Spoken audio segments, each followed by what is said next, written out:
Buenos días, padres de familia y estudiantes. Espero que se encuentren muy pero muy bien. Bueno, seguimos avanzando en este proceso que es formativo e integral y que es desde la virtualidad. Les mando un abrazo enorme a cada uno de ustedes y espero que se disfruten mucho la clase de sociales. Bueno chicos, el tema de hoy es Constituciones de 1886 y 1991. Este tema ya hace parte de la prueba número 6. El aprendizaje de hoy es identificar las principales características de la Constitución de 1886. Es decir, que en el día de hoy solamente vamos a hablar de una sola Constitución y en este caso es la Constitución de 1886.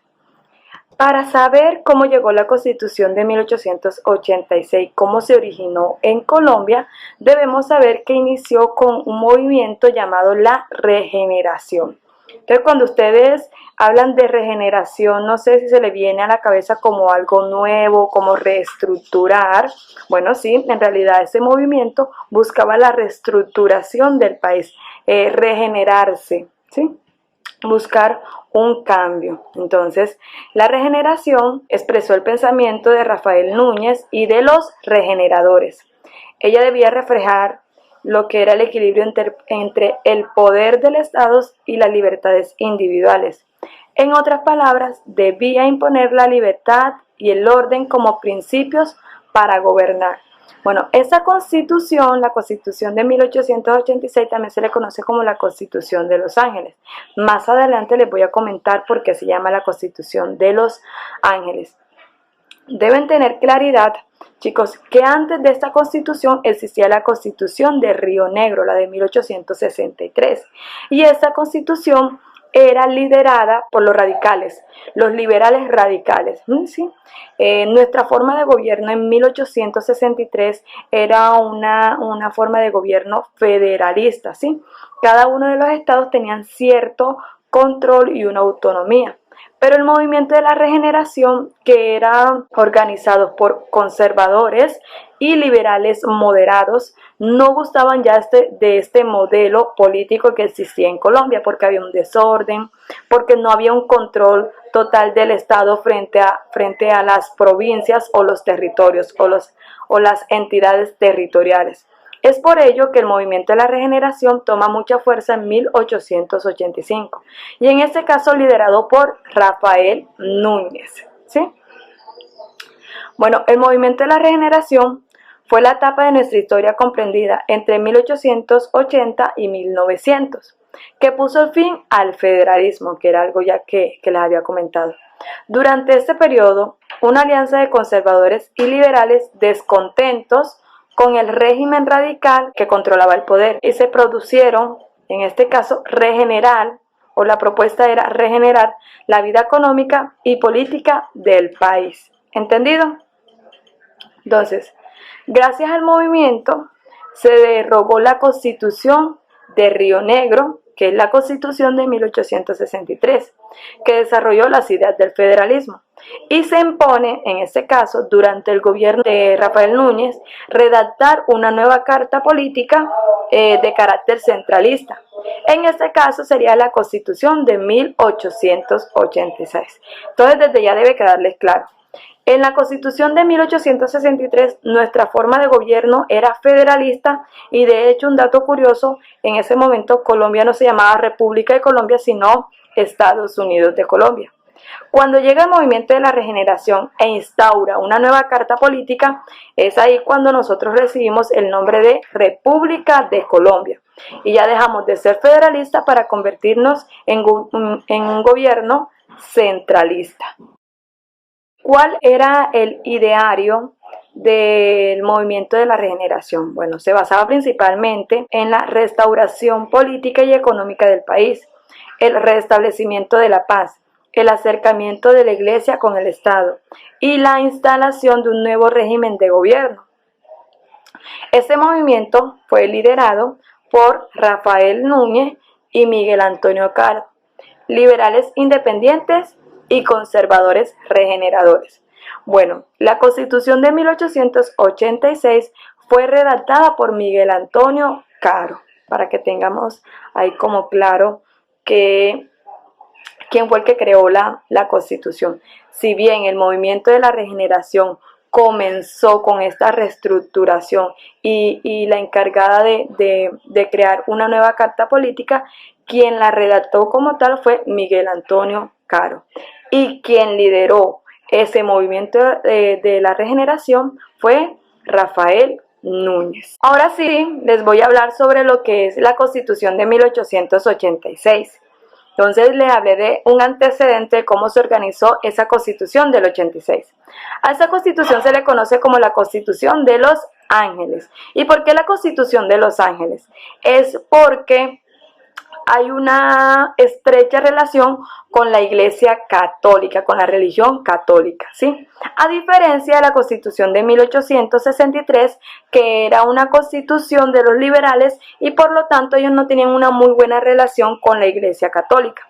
Esta Constitución de 1886 es de corte conservadora. Entonces la Iglesia Católica toma mucha fuerza en esta Constitución del 86. Bueno. Entonces, dentro de las características principales en el tema político encontramos que se da la centralización política, la formación de un ejército nacional, el cambio de los antiguos estados por departamentos. Cuando yo hablo de esa centralización política es que el poder lo manejan desde el centro, en este caso en Santa Fe de Bogotá, ¿sí? Que sería como el centro de Colombia y es el distrito capital. Ahí es donde se manejan todas las políticas y las decisiones.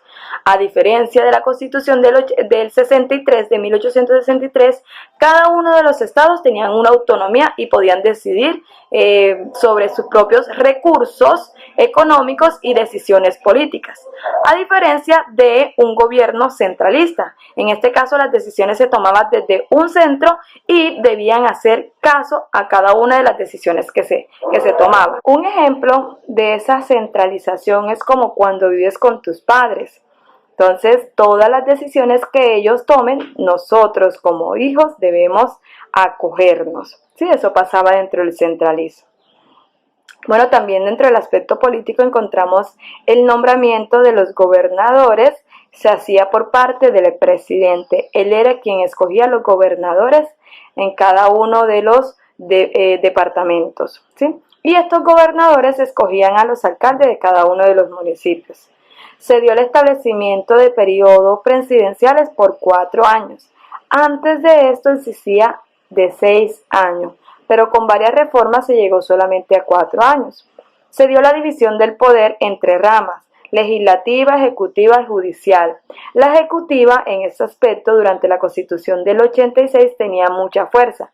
Es decir, que la ejecutiva, ¿quién la lidera, chicos? Cierto, es el presidente, es quien lidera la rama ejecutiva. Y éramos un estado confesional, es decir, un estado que ha sido ligado a la religión católica. Entonces, desde ahí debemos analizar que la religión católica en Colombia ha tomado mucha fuerza en aspectos sociales, políticos y en ocasiones económicos. Bueno, la participación ciudadana de la Constitución del 86 estaba determinada en el artículo 173, que indicaba lo siguiente. Chicos, escuchamos. Dice, los ciudadanos que sepan leer y escribir o tengan una renta anual de 500 pesos o propiedad inmueble de 1.500 votarán para electores y elegirán directamente representantes, es decir, aquellos que no tienen dinero ni saben leer ni escribir no pueden acceder al voto. Y para este siglo es muy injusto que ninguno pueda votar. Pero esto era durante la Constitución de 1886. Es decir, que aquellos que tenían dinero, que estaban bien económica, esas personas sí podían votar. Bueno, dentro de la Constitución del 86, las personas que votaban o elegían no imponían obligaciones al candidato, es decir, no tenían un programa de gobierno los candidatos, ni ningún tipo de mandato. Mientras que la Constitución del 91, que es la que nos rige actualmente, las personas que votan le imponen al elegido la obligación de cumplir con el programa que presentó al inscribirse como candidato, el programa de gobierno. ¿Sí ven las diferencias que hay entre la Constitución del 86 y la Constitución del 91? Bueno, en el aspecto social encontramos que la Constitución le da mucha fuerza a la Iglesia Católica, convirtiéndola en un elemento de orden social. En este caso, la educación era impartida desde la Iglesia Católica. Durante la Constitución del 86 se da el restablecimiento de la pena de muerte, pero eso dura muy poco porque hay unas reformas durante el siglo XX que quitan esta pena de muerte. Se da el establecimiento de la prensa, pero en este caso es muy controlada, muy limitada, o sea que no hay una libre circulación de ella. Y por último tenemos la restricción del voto. Era un Estado de Derecho donde se representaban más los derechos colectivos que los derechos individuales. Acá durante la Constitución del 86 éramos un gobierno representativo, más no participativo, ¿sí? De representativo porque escogíamos a las personas y hasta ahí quedaba. Y nuestros derechos individuales no tenían tanta importancia, sino más bien esos derechos colectivos, ¿sí?